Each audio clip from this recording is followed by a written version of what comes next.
Assalamualaikum warahmatullahi taala wabarakatuh.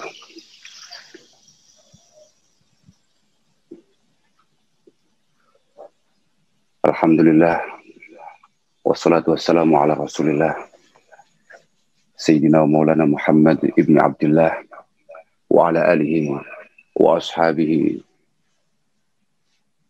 alladhina hum hudatul ummah. Amma ba'dah, la hawla wa la quwata illa billah.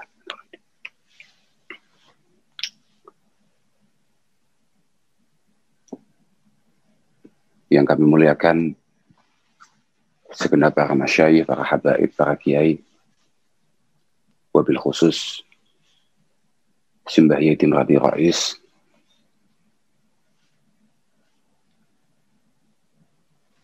segenap jajaran pengurus di PKB, wa fi muqaddimatihim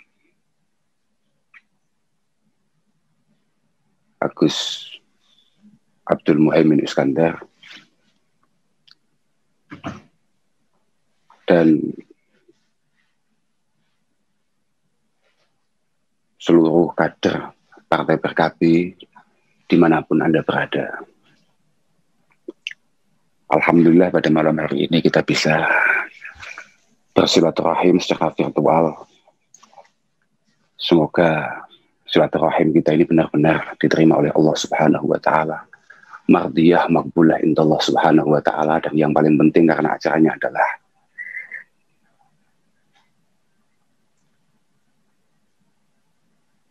Maulid Rasul sallallahu alaihi wasallam. Semoga apa yang kita lakukan pada malam hari ini benar-benar membuat beliau marem, membuat beliau puas, dan pada akhirnya menurunkan syafaatnya kepada kita semua. Pertama-tama saya mohon maaf sebesar-besarnya karena belum bisa sowan langsung ke kantor DPP. Padahal berada di sana adalah salah satu cita-cita kami untuk bareng-bareng, tapi yang nggak ngaji, ya ngopi atau apa, berdiskusi, menimba pengalaman dan lain sebagainya di hadapan panjenengan semua. Tapi karena situasi terpaksa kita silaturahim secara virtual. Sebetulnya ketika Mas Sekjen menelpon kami, menghubungi kami untuk kemudian minta supaya kami ngisi di maulid yang diadakan oleh teman-teman PKB, kami langsung menolak. Bukan karena apa, karena kami merasa banyaknya masyayikh yang ada di PKB yang jauh lebih layak, banyaknya singa-singa panggung yang ada di sana. Salah satunya adalah saudara kami, ada Gus Yusuf Hudhari dan yang lain sebagainya. Dan kemudian Mas Sekjen mengatakan, tidak bisa Gus karena ini sudah hasil istikharah. Yang keluar kok jenengan. Kemudian saya punya keyakinan, wah kayaknya ini istikharahnya nggak wudhu. Tetap saya tolak, sampai pada akhirnya Sekjen menggunakan bahasa yang sangat mematikan bagi kami. Ini naga-naganya, jenengan sudah mulai nggak cinta dengan ketum, sudah mulai nggak cinta dengan PKB. Wah, gawat. Ancamannya gawat. Apapun sebagaimana yang disampaikan oleh Sultanul Arifin As-Syekh Jalaluddin As-Suyuti rahimahullah ta'ala, yang paling penting dalam ikhtifal di Maulid Rasul sallallahu alaihi wasallam adalah minimal di sana ada qira'atu ma tayassara minal Qur'an, ada ayat-ayat Al-Qur'an yang terbaca, kemudian ada beberapa hadis yang disampaikan, khususnya mimma ba'dai amrin nabi wa ma waqa'a fi maulidihi, awal-awal beliau dilahirkan dan awal-awal perjuangan beliau. Dan tidak kalah pentingnya beliau juga mengatakan bahwasannya summa yumaddu lahum simatun ya'kulunahu, summa yumaddu lahum simatun ya'kulunahu. Jangan lupa kalau maulid itu sebaiknya ada makanan yang disiapkan, yang dihidangkan. Nah, sedangkan saya di sini sendirian, tidak ada makan, tidak ada apa, ini sudah terhitung mulutan apa belum, saya nggak ngerti.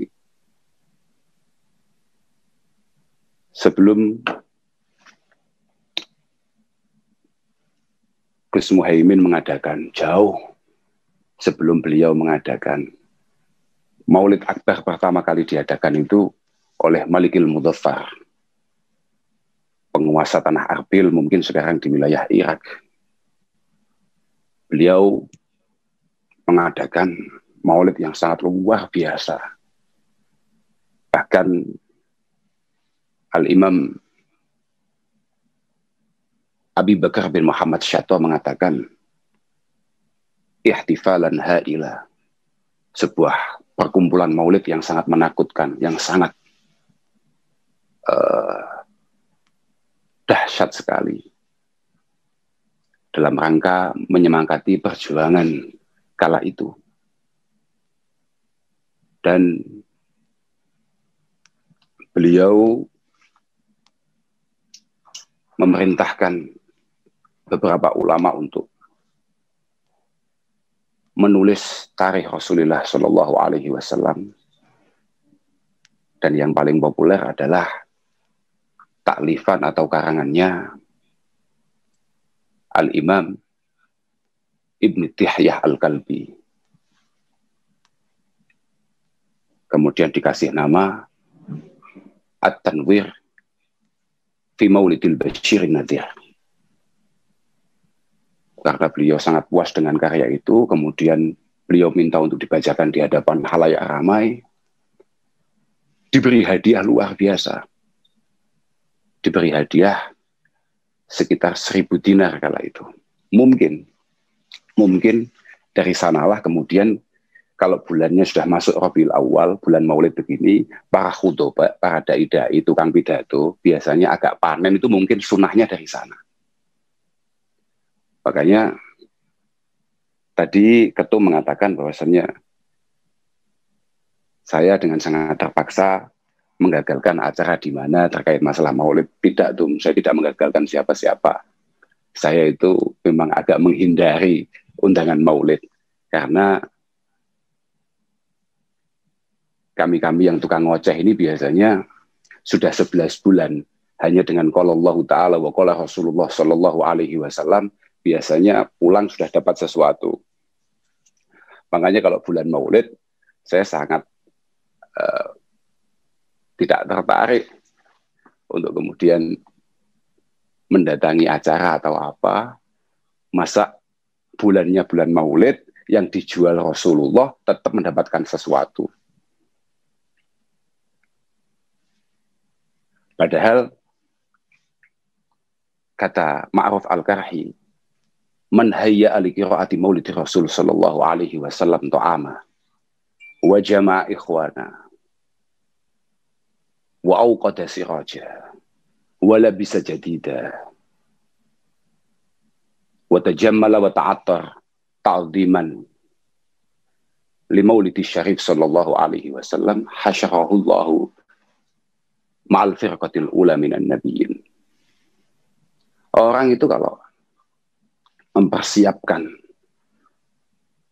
makanan, masak makanan yang enak, yang mewah bahkan, kemudian mengumpulkan sanak famili, keluarga, tetangga, teman-teman semua, wa auqada siraja, kemudian dia pasang lampu di beberapa titik untuk kelihatan terang benderang situasinya.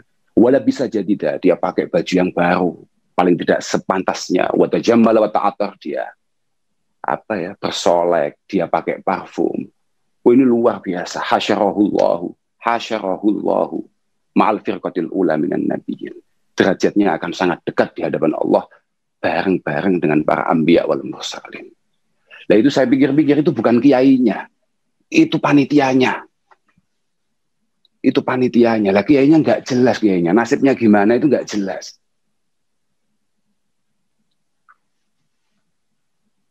Makanya saya itu kalau diundang kok undangan maulid itu kalau bisa istiqdan untuk tidak hadir ya saya tidak hadir. Entah dari mana ceritanya, tahu-tahu kok mental kita sebagai setengah kiai ini mentalnya adalah datang kemudian mendapatkan sesuatu.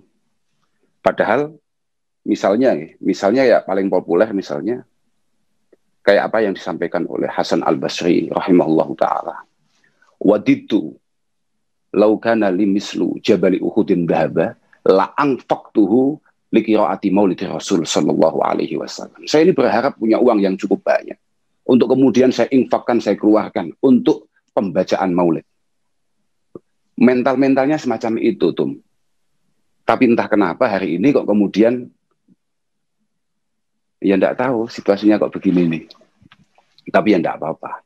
Yang paling penting acara maulid itu setahu saya adalah ini adalah ungkapan rasa syukur kita akan keberadaan Rasulullah Muhammad Sallallahu Alaihi Wasallam. Suatu ketika para sahabat bertanya, bagaimana cara kita meningkatkan rasa syukur kita kepada Allah Subhanahu Wa Taala? Kemudian Kanjeng Nabi menyampaikan sebuah hadis qudsi yang berbunyi, Abdi lam tashkurni idza lam tashkur man ajraitu an ni'mah ala yadi. Sebelum kamu belajar syukur hadirat Allah Subhanahu Wa Taala, kamu harus berterima kasih akan keberadaan saya, kalau boleh ngomong begitu, akan keberadaan saya yang ada di sekitar kamu semua. Kanjeng Nabi ini, Masya Allah, Kanjeng Nabi ini adalah bisyarah bagi kita semua. Bisyarah. Kanjeng Nabi ini adalah hadiah terbesar bagi kita semua. Apalagi bagi kita-kita, mohon maaf tuh, bagi kita-kita yang masih sering melakukan dosa-dosa. Betul. Bahkan dalam kitab Kifayatul Adqiya, Sarahnya Adqiya, Syekh Habib Bakar Sato menyampaikan, "Faman kana misli muzniban wa muqassira fajahu Rasulillahi qad jabaran naqsa. Faman kana misli muzniban wa muqassira fajahu Rasulillahi qad jabaran naqsa." Bagi orang-orang yang mirip dengan saya, loh padahal ini Syekh Habib Bakar Sato. Kenapa dari tadi saya bacanya Syekh Habib kitab-kitab taklifannya Syekh Habib Bakar Sato, mulai dari I'anah, mulai kemudian Kifayatul Adqiya, bukan tanpa alasan. Karena setahu saya DPP PKB itu punya rutinan ngaji Azkiyah yang dipimpin oleh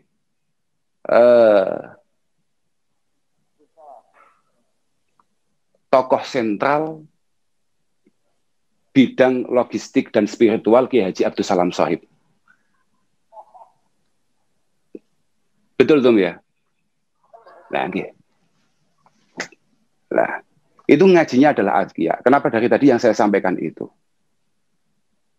Beliau mengatakan bagi orang-orang yang masih kayak saya, mudah sekali melakukan dosa, sudah tenang, tidak usah terlalu khawatir. Fajahu Rasulillah qad jabaron naqsa. Kekurangan-kekurangan kita akan ditutup, akan ditambal dengan keberadaan Rasulullah Shallallahu Alaihi Wasallam. Saya jadi ingat suatu ketika Rasulullah ini bercengkrama, tahadus.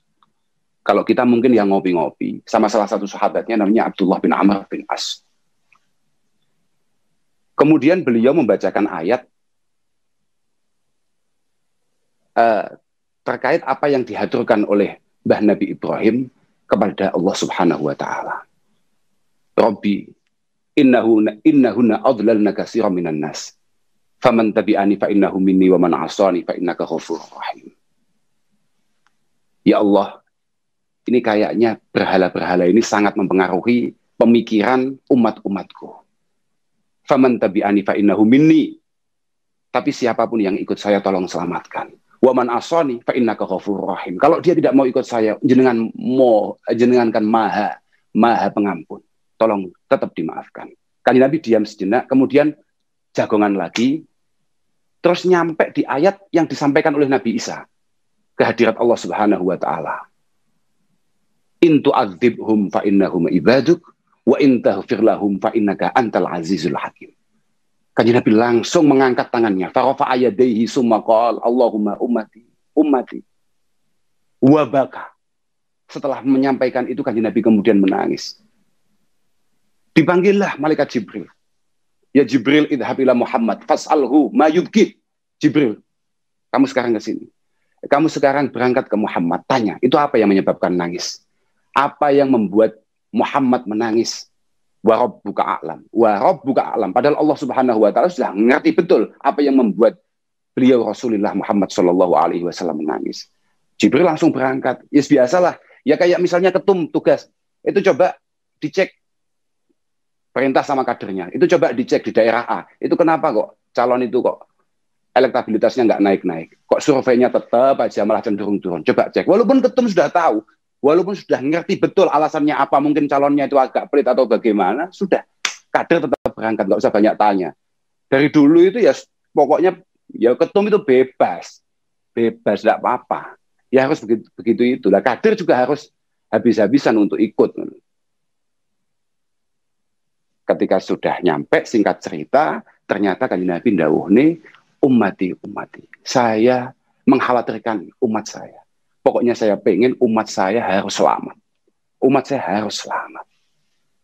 Akhirnya malaikat Jibril laporan kehadirat Allah Subhanahu wa taala dan Allah dawuh, idhab ila Muhammad fakullahu inna sanurdik ala ummatik.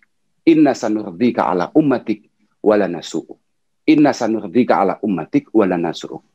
Sudah katakan sama Muhammad terkait masalah umatnya, insya Allah Muhammad akan puas, akan marem. Akhirnya turunlah ayat wala sawfa yu'tika rabbuka fatardo. Wala sawfa yu'tika rabbuka fatardo. Saya pernah baca karangannya Syekh Jalaluddin As-Suyuti, namanya Durrul Mansur. Di ayat itu Abdullah ibnu Abbas meriwayatkan bahwasannya atau mengatakan bahwasannya ridhohu sallallahu alaihi wasallam antadkhula ummatuhu al-jannah kulluhum. Kepuasan Rasulullah ketika melihat umatnya tidak ada satupun yang masuk neraka. Itu baru puas Rasulullah. Memang Rasulullah penuh dengan cita-cita dan itu harus kita tirukan. Kalau kita pernah ngaji Jauharil Maknun, di sana dikatakan lahu himamun la muntaha likibari. Lahu himamun la muntaha likibari. Rasulullah sallallahu alaihi wasallam adalah sosok manusia yang memiliki cita-cita luar biasa, tidak ada endingnya, tidak ada endingnya. Kembali ke ayat tadi itu. Di kitab yang lain misalnya di tafsir Tabari misalnya, itu langsung malah dawai Rasulullah Shallallahu Alaihi Wasallam langsung beliau mengatakan, Ya Rob, la ardo wa wahidun min ummati finnar. Tuhan, saya tidak akan rela satu saja hambaku masuk neraka. Tidak akan rela. Makanya kenapa tadi saya matur bahwasanya yang paling penting dari Maulid adalah syukur kita yang harus terus kita pupuk, kecintaan kita yang harus kita pupuk di kehadirat Rasulullah Muhammad Sallallahu Alaihi Wasallam. Kanjeng Nabi itu kalau bahasa Jawanya sih, pol gatine dengan kita, pol sayangnya dengan kita, pol emane dengan kita. Hadis-hadis yang lain setelah itu, apalagi kita ini kan santri ya, kayak kita ini kan nahdiyin. Oh yes, kita ini menggunakan hadis yang jauh lebih enteng lagi. Tidak ada hadis dari sekian banyak itu yang paling membuat saya ini sebagai santri NU bangga. Kecuali apa yang disampaikan oleh Imam Tabrani dalam kitab Ausatnya. Saya hafalkan karena itu memang kelakuan saya. Artinya ini potensinya saya masuk ke situ tuh tinggi gitu loh. Ummati ummatun marhumah. Umatku, umat Muhammad Shallallahu Alaihi Wasallam adalah umat yang sangat disayangi oleh Allah Subhanahu Wa Taala. Bagaimana tidak? Tadkhulu kuburaha bidunubiha. Dia besok masuk kubur. Persiapannya adalah tumpukan-tumpukan dosanya. Tadkhulu kuburaha bidunubiha. Cuma antike wa taharruju wa tahruju anha la dzunuba 'alaiha. Wa tahruju anha la dzunuba 'alaiha. Dia keluar dari kubur sudah sama sekali tak bawa dosa. Yumahhasu 'alaiha bistighfaril mu'minina laha. Yumahhasu 'alaiha bistighfaril mu'minina laha. Dihapus semua barokah istighfar teman-temannya, istighfar orang mukmin yang lain. Lah kita banget kan itu. Kita banget. Kita ini dosanya sudah luar biasa banyaknya. Istighfar ya kalau ingat. Paling sering istighfar itu kalau nggak punya uang. Bukan kalau melakukan dosa. Istighfar kita ini kalau masa pandemi ini bukan karena, ya Allah, cobaan kok segini beratnya. Bukan. Ya Allah, kok proyek-proyek macet. Ya Allah, belantian kok nggak jalan. Istighfar kita di sana. Istighfar kita ini kalau menurut Imam Sya'rani adalah istighfar yang wajib diistighfari lagi. Tapi ya sekali lagi. Fajahu Rasulillah, qad jabarun naqso. Kekurangan kita semuanya akan dihapus karena keberadaan Rasulullah Muhammad sallallahu alaihi wasallam.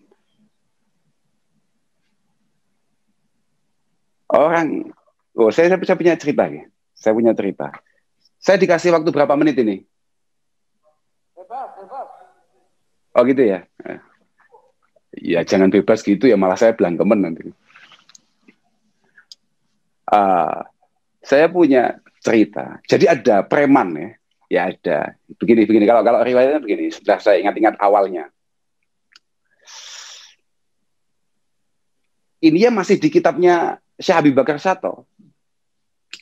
Beliau mengatakan, wa hukiya an ba'di salaf annahu qala innali jaron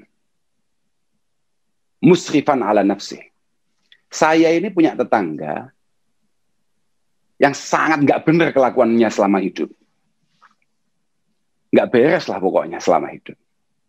Falama mata ra'aituhu fil manam wa huwa fi daris salam. Falama mata ra'aituhu fil manam wa huwa fi daris salam. Ini anak, ya mungkin ketika diberangkatkan jenazahnya kemudian tetangganya ditanya, jenazah ini baik apa tidak, itu semuanya kompak.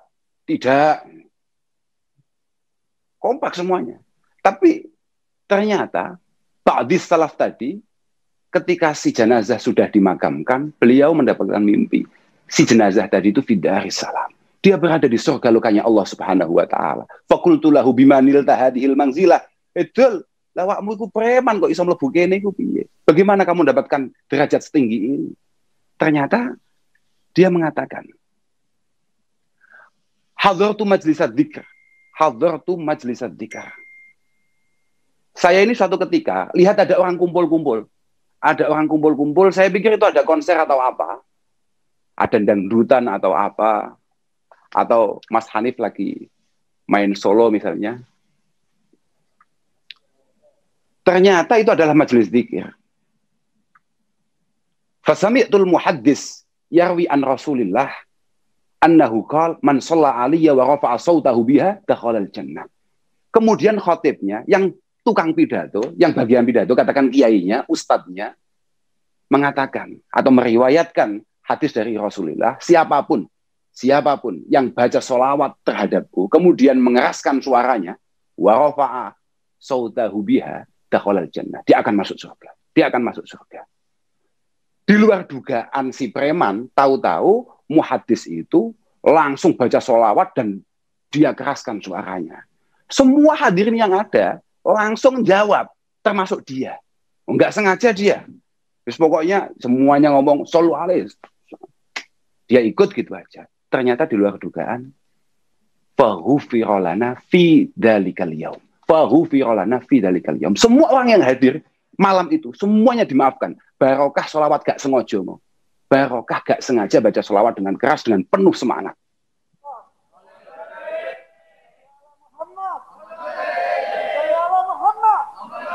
Allahumma shalli wa barik alaihi. Nah, gitu. Itu dari sekian banyak contoh. Masya Allah. Pokoknya jangan sekali-kali kita ini malas, lumuh untuk baca sholawat kehadirat Mbah Kanjeng Nabi. Ini khusus untuk sekjen. Jen, ini dengarkan Jen. Ada hadis menarik Jen buat kamu Jen. Ini dawuh Mbah Kanjeng Nabi ini. Ya walaupun agak sedikit dhaif ya Jen. Tapi Mbah Kanjeng Nabi itu diriwayatkan di salah satu kitab, aksarukum sholatan aliyah, aksarukum azwajan fil jannah. Yang paling sergap baca sholawat terhadapku, insya Allah paling banyak istrinya di surga. Di surga Jen. Ini kesempatannya di surga Jen.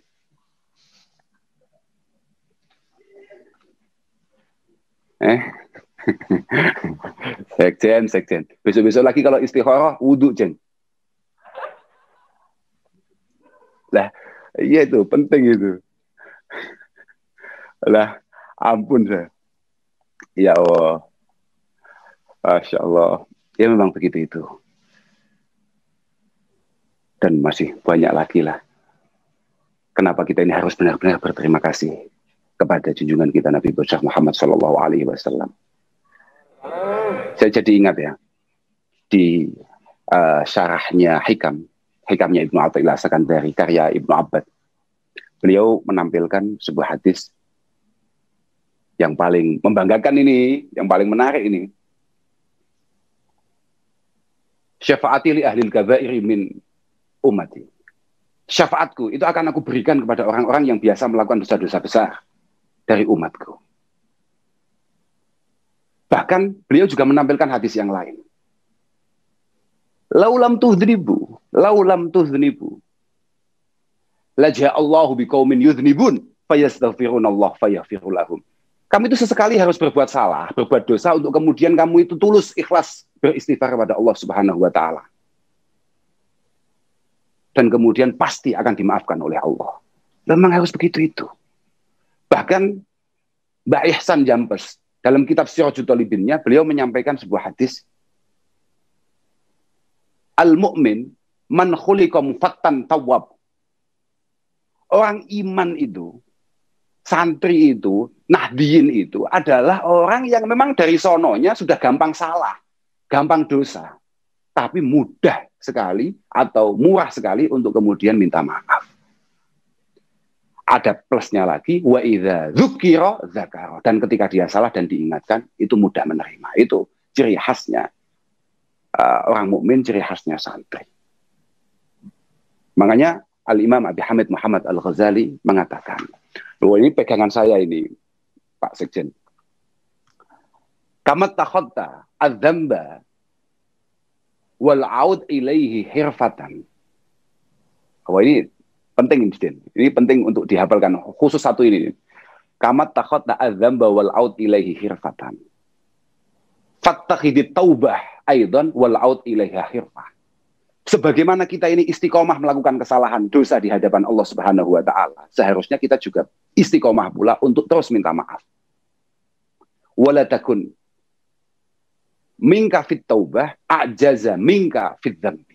Dan jangan sekali-kali semangat kita ketika bertaubah itu kalah semangat ketika kita melakukan dosa. Jadi semangat ngelakoni hal-hal yang cukup negatif niku ya semangat, tapi ketika kita kembali kepada Allah Subhanahu wa taala ya penuh dengan semangat.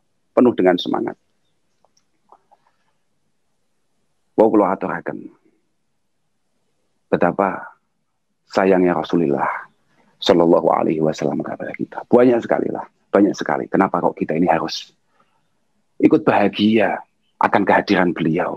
Jangankan kita, kita ini siapa? Kita ini anaknya siapa?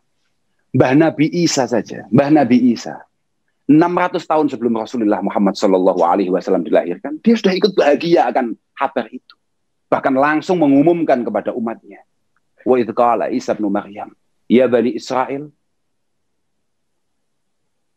Ya Bani Israel. Karena tidak ada. Kebetulan umatnya itu kan bukan keluarganya. Bukan keluarganya, umatnya itu. Jadi dia enggak mengatakan ya qaumi. Atau bagaimana ya, tidak. Tugas saya itu ada dua. Musaddiqan lima baina yadayya minat Taurah. Inni Rasulullah ilaikum.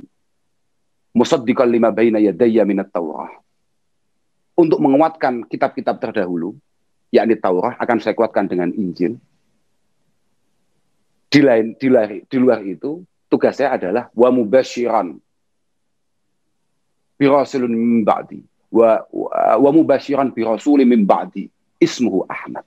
Dan juga saya akan memberikan kabar bahagia kepada kalian semua akan datangnya seorang nabi setelahku, namanya Rasulullah Muhammad sallallahu alaihi wasallam.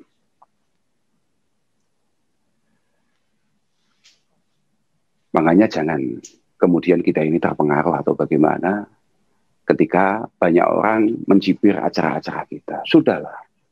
Saya ikut mendoakan. Dan saya juga meyakini sebetulnya. Kayak misalnya kayak DPP PKB sekarang. Kantor DPP PKB dibuat baca Maulid Rasul Shallallahu Alaihi Wasallam. Saya yakin itu sangat istimewa. Dalam kitab Asy-Syama'il, yakni dalam kitab Al-Wasail fi Syarih Syama'il. Jadi di sarahnya Wasail. Itu Syekh Jalaluddin As-Suyuti mengatakan, "Ma min baitin aw masjidin aw mahallatin quri'a fihi maulidun nabi illa haffatil malaikah bi ahli dalikal makan wa ammahumullahu birrahmah."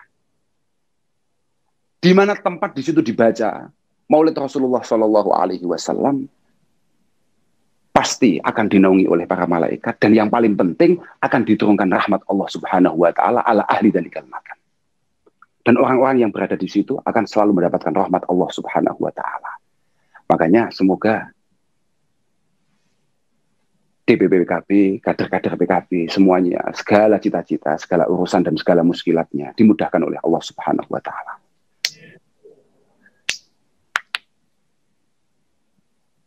Itu saya sampaikan karena saya pernah baca apa yang disampaikan oleh Abul Faraj Ibnul Jauzi. Beliau mengatakan, min khawasi maulidi Rasul sallallahu alaihi wasallam annahu amanun fi dzalikal am. Termasuk faidah yang luar biasa kita baca maulid adalah untuk keselamatan kita bersama. Untuk keselamatan kita bersama. Dan tidak hanya itu saja. Wa busyra ajilah binailil buhyah wal maram. Wa busyra ajilah binailil buhyah wal maram. Dan dengan bacaan maulid kita akan mendapatkan kebahagiaan yang nyata. Binailil buhyah wal maram, dengan tercapainya tujuan-tujuan dan harapan kita. Nah itu. Makanya jenengan mengadakan maulid di kantor DPP, semoga PKB dimudahkan segala urusannya oleh Allah Subhanahu Wa Taala dan selalu dijaga oleh Allah Subhanahu Wa Taala.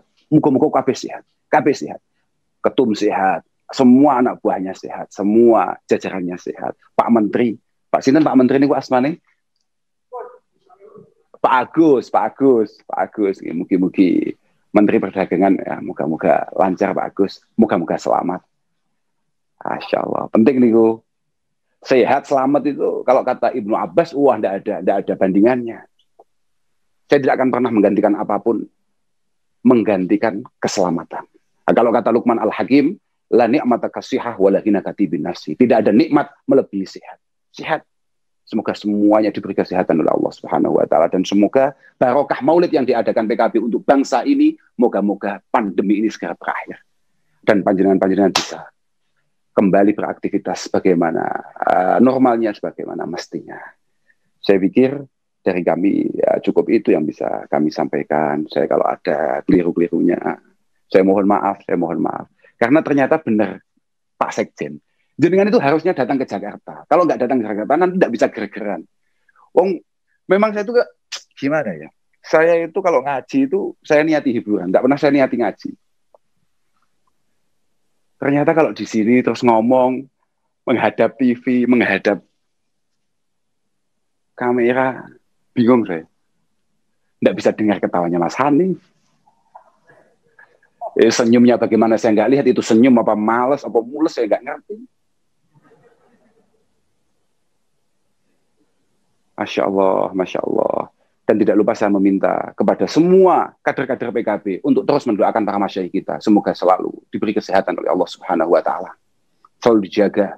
Karena beliau adalah paku buminya bangsa ini. Para masyayikh kita, jimat kita harus benar-benar kita jaga terus. Kita mintakan kehadirat Allah Subhanahu Wa Taala supaya beliau dipanjangkan usianya. Khususnya Mbah Dim untuk terus mangestoni langkah perjuangannya PKB. Teruslah istiqomah dalam berkhidmah. Jadi sebagaimana yang didahulukan oleh Syekh Habib Bakar Sato dalam kitabnya yang tadi dibacakan oleh tokoh sentral bagian logistik dan spiritual tadi itu, termasuk salah satu tarekah untuk kita wusul ke hadirat Allah Subhanahu wa taala, khidmatin nas. Khidmatin nas. Khidmatin nas ay khidmatil ulama. Khidmatil ulama. Semoga khidmah panjenengan terhadap bangsa ini, khususnya terhadap para masyayikh, semoga diterima oleh Allah Subhanahu wa taala. Kula kinten cekap niku yang bisa saya sampaikan. Saya mohon maaf khususnya pada ketum. Saya mohon maaf sebesar-besarnya. Ya, moga-moga saya bisa sowan lah. Sebentar lagi saya bisa menghadap ke sana. Kalau saya lama nggak ketemu jenengan ini, downgrade saya. Nggih. Insyaallah akhiran wal afu minkum. Wassalamualaikum warahmatullahi wabarakatuh. Waalaikumsalam warahmatullahi wabarakatuh.